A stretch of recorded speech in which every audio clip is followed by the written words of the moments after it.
Good morning to everybody. Simplify everything. Plus 2 முடிச்சு engineering போகணும்னு ஆசைப்படக்கூடிய எல்லா குழந்தைகளுடைய மிகப்பெரிய ஒரு கனவு அண்ணா யூனிவர்சிட்டியில் படிக்கணுங்கிறது. அப்புறம் அதை பார்த்தா ஃபுல் டீட்டெயில்ஸ் யார் சர்ச் பண்ணி வச்சுருக்கணும்னு கேட்டால் ப்ளஸ் 2 முடிக்கக்கூடிய எல்லா குழந்தைகளுமே என்ன செஞ்சுருக்கணும், சர்ச் பண்ணி வச்சுருந்துருக்கணும். ரைட். அண்ணா யூனிவர்சிட்டி கீழே வரக்கூடிய அஃபிலியேட்டட் காலேஜஸ் என்னென்னதெல்லாம் மொத்தம் 4 காலேஜஸ் இருக்குது. First one CEG College of Engineering, Gindi. Second one, Madras Institute of Technology. Third one, Alagappa College of Technology. Fourth one, SAP, School of Architecture and Planning. So, இந்த 4 collegesல already CEG and MIT. அதை பற்றின full details already நான் என்ன செஞ்சாச்சுன்னா video போட்டிருக்கேன். அந்த வீடியோனுடைய லிங்க்கை கீழே டிஸ்கிரிப்ஷனில் கொடுத்துருக்கேன். அதை பார்த்துட்டு இதை பார்த்தீங்கன்னா அண்ணா யூனிவர்சிட்டி காலேஜஸை பற்றி ஃபுல் டீட்டெயில்ஸ் யாருக்கு தெரியும்னு கேட்டிங்கன்னா உங்களுக்கு தெரியும். நம்ம சப்ஸ்கிரைபர் ஒருத்தங்க வந்து என்ன செஞ்சுருந்தாங்கன்னு கேட்டிங்கன்னா, அழகப்பா காலேஜ் ஆஃப் டெக்னாலஜி இந்த காலேஜை பற்றி ஃபுல் டீட்டெயில்ஸ் போடுங்க சார் அப்படின்னு சொல்லி கமெண்ட் பண்ணியிருந்தாங்க. சரி ரைட்டு, ஓகே, அந்த காலேஜை பற்றி ஃபுல் டீட்டெயில்ஸ் எடுப்போம், அந்த காலேஜை பற்றி நம்ம என்ன செய்யணும் போடுவோம். ஸோ ரொம்ப முக்கியமானது என்னதுன்னு கேட்டிங்கன்னா, இந்த வீடியோவில் நம்ம என்னென்னலாம் பார்க்க போகிறோம். அண்ணா யூனிவர்சிட்டி காலேஜஸ்லாம் சொல்லிட்டேன். இப்போ அழகப்பா காலேஜ் ஆஃப் டெக்னாலஜிஸில் என்னென்ன கோர்சஸ்லாம் இருக்குது, அவங்களுடைய ஃபீஸ் ஸ்ட்ரக்சர் எவ்வளவு, அந்த கோர்சஸ்மே பிடெக்கில் என்னென்ன கோர்சஸ் இருக்குது, எம்டெக்கில் என்னென்ன கோர்சஸ் இருக்குது, அந்த காலேஜில் நம்ம ஜாயின் பண்ணுறதா இருந்துச்சுன்னா நம்மளுடைய கட் ஆஃப் எவ்வளவு இருக்கணும், அழகப்பா காலேஜ் ஆஃப் டெக்னாலஜியை பற்றி ஃபுல் டீட்டெயில்ஸ் நான் என்ன செய்ய போகிறேன்னா இந்த வீடியோவில் சொல்ல போகிறேன். ரொம்ப முக்கியமானது, இந்த வீடியோவை ஸ்கிப் பண்ணாமல் பாருங்கள். லைக் பண்ணிங்கன்னா, பிடிச்சிருந்ததுன்னா லைக் பண்ணுங்கள், ஷேர் பண்ணுங்கள், மறக்காமல் என்ன செய்யுங்கன்னா சப்ஸ்கிரைப் பண்ணுங்கள்.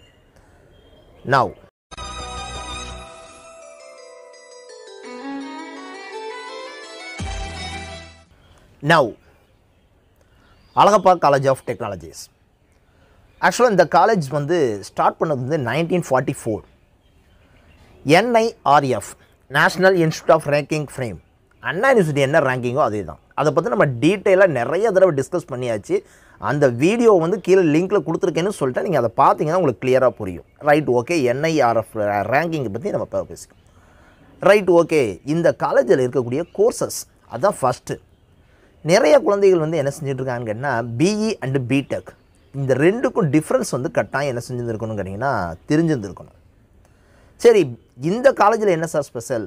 இந்த காலேஜில் பிஇ கிடையாது, ஒன்லி பிடெக் மட்டும்தான் உண்டு.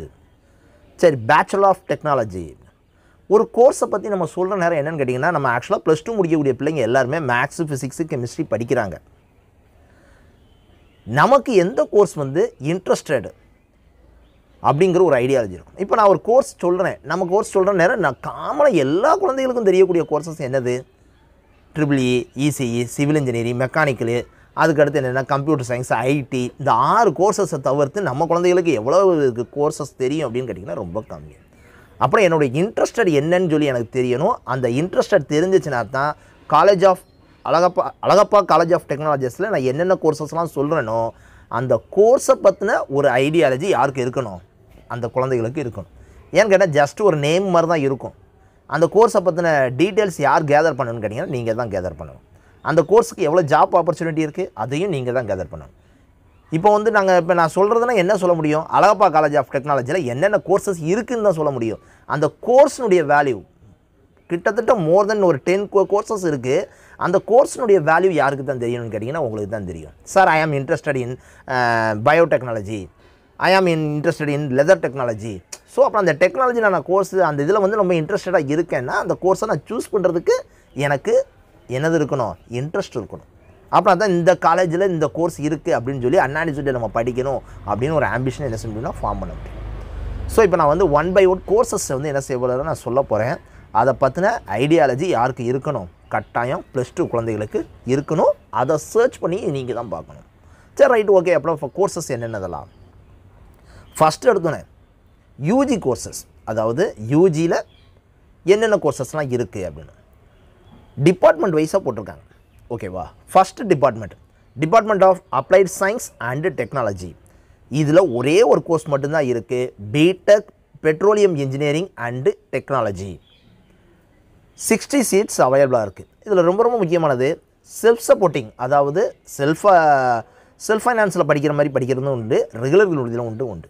ஆனால் அது ரெண்டையும் நான் ரொம்ப டிஃப்ரென்ஷியேட் பண்ணி சொல்ல போகிறது கிடையாது. ஏன் சார் அப்படின்னா, ஃபீஸ் கட்டுற ஃபீஸ் ஸ்ட்ரக்சரில் அப்படி ஒன்றும் பெரிய சேஞ்சஸ் கிடையாது. செல்ஃப் ஃபைனான்ஸாக இருந்தாலும் ரெகுலராக இருந்தாலும். ஸோ நம்பர் ஆஃப் சீட்ஸ் தான் நமக்கு ரொம்ப முக்கியம். பெட்ரோலியம் இன்ஜினியரிங் அண்ட் டெக்னாலஜியில் 60 சீட்ஸ் வந்து என்ன அவைலபிளாக இருக்குது. Second department of biotechnology. இந்த டிபார்ட்மெண்ட் ஆஃப் பயோடெக்னாலஜியில் கோர்சஸ் என்னென்னலாம் இருக்குது. First course BTech food technology, 40 seats அவைலபிளாக இருக்குது. பிடெக் இண்டஸ்ட்ரியல் பயோடெக்னாலஜி, இதில் ரெகுலரில் ஒரு 40 சீட் இருக்குது, செல்ஃப் ஃபைனான்ஸில் ஒரு 20 சீட்ஸ் இருக்குது. ஸோ நம்ம பாலிசி பிரகாரம் மொத்தத்துக்கு எத்தனை இருக்குன்னா 60 சீட்ஸ் வந்து அவைலபிளாக இருக்குது இண்டஸ்ட்ரியல் அண்டு பயோடெக்னாலஜி. நெக்ஸ்ட் என்னதுன்னு கேட்டிங்கன்னா பிடெக் பார்மசெட்டிக்குள் அப்படின்னா 60 சீட்ஸ் அவைலபிளாக இருக்குது. பார்மசெட்டிக்குள்னால் என்ன அப்படின்னு கேட்டிங்கன்னா டேப்லெட் சம்மந்தமாக, அது மெடிக்கல் சம்மந்தமாக இருக்கக்கூடிய டேப்லெட்ஸ் வந்து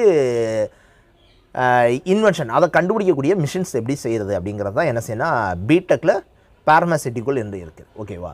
ஸோ நெக்ஸ்ட் என்னது அப்படின்னு கேட்டிங்கன்னா next department of chemical engineering.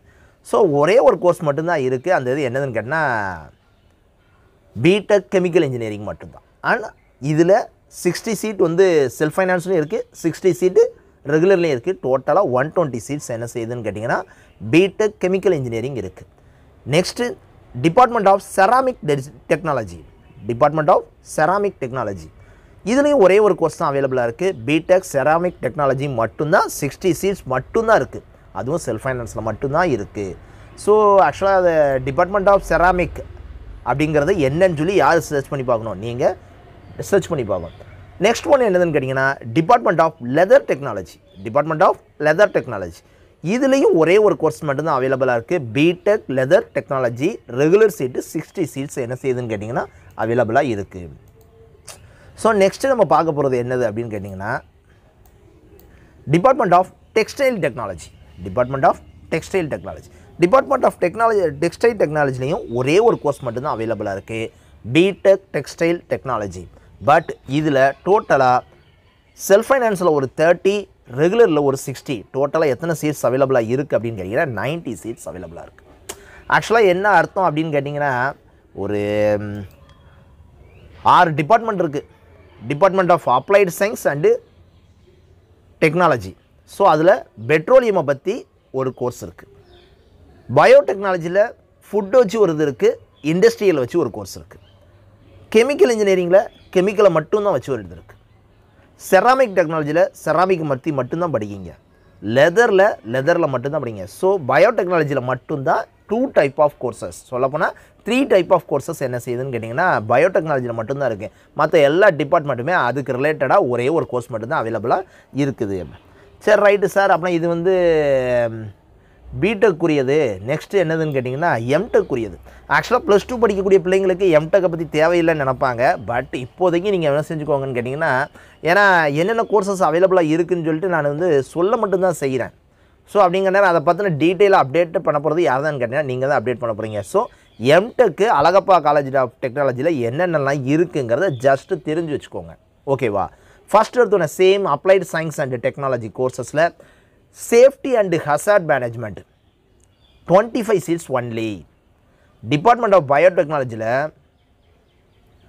Biotechnology, pharmaceutical, computational biology, food technology, nano science and technology, ஒவ்வொன்றிலையும் 25 சீட்ஸ் அவைலபிளாக இருக்குது எம்டெக்கில். நெக்ஸ்ட்டு டிபார்ட்மெண்ட் ஆஃப் கெமிக்கல் இன்ஜினியரிங்கில் MTech chemical engineering, MTech environment science and technology, MTech petroleum refining and petrochemicals அப்படிங்கிற ஒரு course இருக்குது.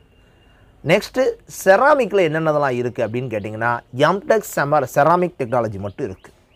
Right, okay. இவ்வளோ courses அவைலபிளாக இருக்குதுல்ல சார், இது ஏன் சார் நமக்கு பிள்ளைங்களுக்கு நம்ம குழந்தைகளுக்கு நிறைய இது சர்ச் பண்ணாமலே வச்சுருக்காங்க. பிடெக்கில் இருந்தாலும் சரி எம்டெக்காக இருந்தாலும் சரியுமே நம்ம பிள்ளைங்க அந்த ஒரு மினிமம் கோர்ஸ்குள்ளேயே சர்க்குலேட் ஆகிக்கிட்டே இருக்காங்க. ஸோ நிறைய டிஃப்ரெண்ட் டைப் ஆஃப் கோர்சஸ் இருக்குது, அதை பிள்ளைங்களுக்கு தெரிஞ்சுருந்துருக்கணும். டிபார்ட்மெண்ட் ஆஃப் லெதர் டெக்னாலஜியில் எம்டெக் இருக்குது.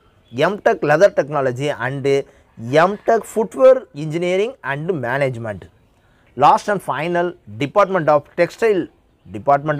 டெக்ஸ்டைல் டெக்னாலஜி, அதுலேயும் எம்டெக் டெக்ஸ்டைல் டெக்னாலஜி இருக்குது. சொல்ல போனோம்னா நீங்கள் பிடெக் வந்து அந்த காலேஜில் பண்ணிங்கன்னா எம்டெக்கும் அதே காலேஜில் நீங்கள் என்ன செஞ்சிடலான்னா பண்ணிடலாம். அதை விட ரொம்ப ரொம்ப முக்கியமானது லாஸ்ட் அண்ட் ஃபைனல் பிஹெச்டி. அந்த காலேஜ்லேயே நீங்கள் என்ன செஞ்சிடலான்னா நீங்கள் படித்த எல்லா கோர்சஸ்க்குமே பிஹெச்டி என்ன செஞ்சிடலான்னா பண்ணிடலாம். ரொம்ப ரொம்ப முக்கியமானது. அண்ணா யூனிவர்சிட்டியில் படிக்கிறதுங்கிறதே ஒரு ஆம்பிஷனாக வச்சுருக்கணும்.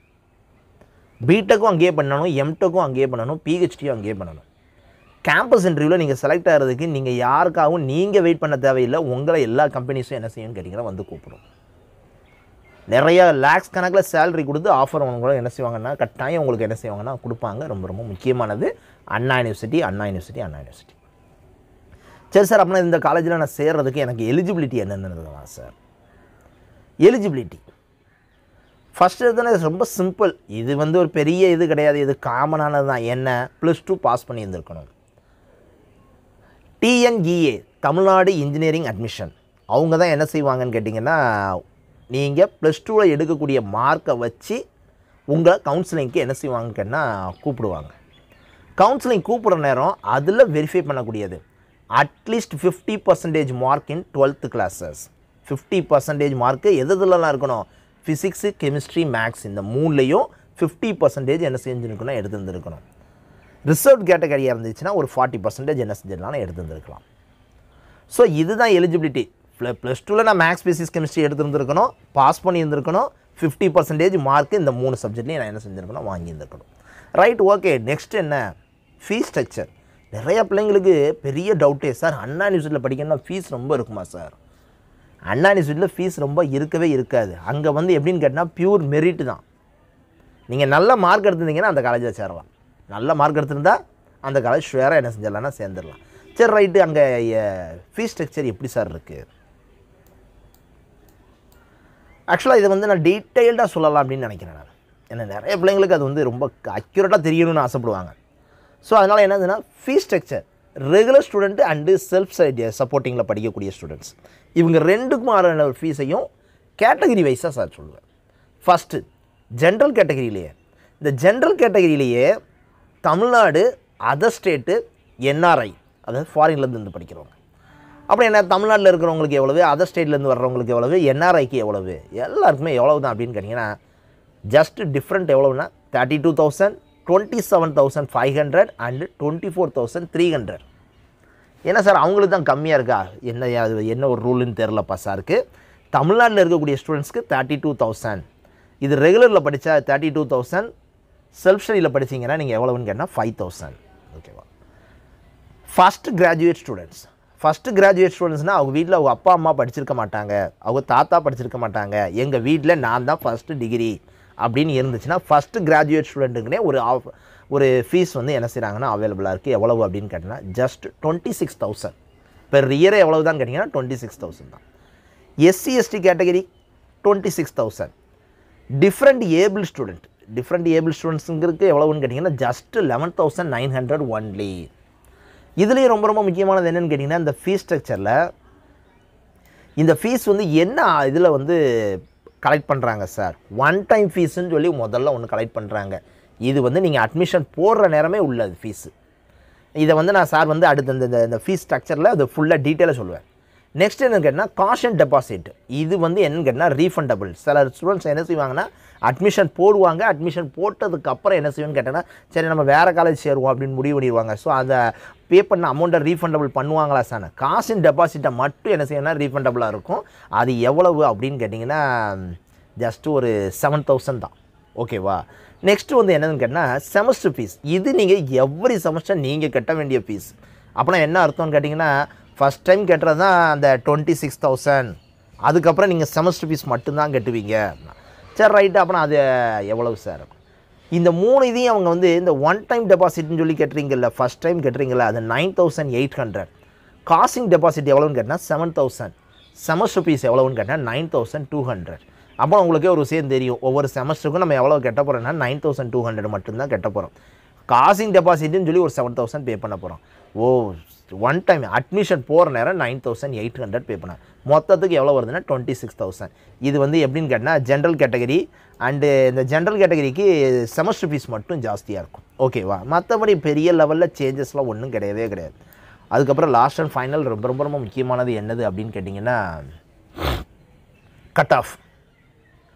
இன்ஜினியரிங் படிக்கணும்னு ஆசைப்பட்றாங்க, அண்ணா யூனிவர்சிட்டியில் படிக்கணும்னு ஆசைப்பட்றாங்க. அதை விட ரொம்ப ரொம்ப முக்கியமானது என்னதுன்னு கேட்டால் அழகப்பா காலேஜ் ஆஃப் டெக்னாலஜியில் படிக்கணும்னு ஆசைப்பட்றாங்க. அப்புறம் எனக்கு என்னது இருக்கணும்னு கேட்டிங்கன்னா மேத்ஸ் ஃபிசிக்ஸ் கெமிஸ்ட்ரியில் எனக்கு கட் ஆஃப் வந்து எவ்வளவு இருக்கணும் அப்படின்னு பார்த்தீங்கன்னா கட்டாயம் ஸ்டார்டிங் 195.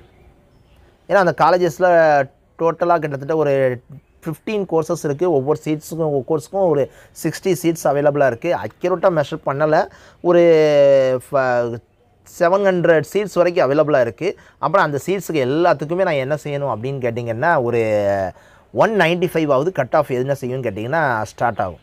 195 ஸ்டார்ட் ஆச்சுன்னா எவ்வளோ சார் க்ளோஸ் ஆகும்? அது இயர் பை இயர் என்ன செஞ்சுட்டே இருக்குன்னா மாறிக்கிட்டே இருக்கும். ஸோ அப்புறம் என்ன 195 ஆரம்பித்து 180 கூட முடியலாம், 170 போய் முடியலாம், 160 கூட முடியலாம். சம்டைம்ஸ் 195 ஸ்டார்ட் பண்ணி 190 முடிஞ்சாலும் முடிஞ்சிடலாம். ஸோ ஏன்னா அந்த கட் ஆஃப்ங்கிறது 195 இப்போ 194.75, 194.50, 194.25, 194 அப்படின்னு கட் ஆஃப் என்ன செஞ்சுட்டே வரும்னா குறைஞ்சிக்கிட்டே வரும். நீங்கள் கவுன்சிலிங் டேட்டு எவ்வளோக்கு எவ்வளோ முன்னாடி போகிறீங்களோ அவ்வளோக்கு எவ்வளோ உங்களுக்கு கட்டாயம் அந்த சீட் வந்து என்ன செஞ்சுங்கன்னா அவைலபிளாக இருக்கும். That's all. I think Alagappa college of டெக்னாலஜியை பற்றி ஃபுல் டீட்டெயில்ஸ் நம்ம சொல்லியிருக்கோம்னு நினைக்கிறேன். ஏன்னு கேட்டிங்கன்னா சார் வந்து கோர்சஸ் எல்லாமே சொல்லியிருக்கேன், ஃபீஸ் எல்லாமே வந்து டீட்டெயிலாக சொல்லியிருக்கேன், last and final cut off எவ்வளோ எடுக்கணும்னு சொல்லியிருக்கோம், அந்த காலேஜினுடைய ஹிஸ்ட்ரியும் என்ன செஞ்சுருக்கோன்னா சொல்லியிருக்கோம். If you like this video, இந்த வீடியோ உங்களுக்கு ரொம்ப பிடிச்சிருந்ததுன்னா மறக்காமல் என்ன செய்யுங்கன்னு கேட்டால் லைக் பண்ணுங்கள், உங்கள் ஃப்ரெண்ட்ஸ்க்கு எல்லாத்துக்குமே ஷேர் பண்ணுங்கள், மறக்காமல் நம்ம சேனலை சப்ஸ்கிரைப் பண்ணுங்கள். Thank you very much.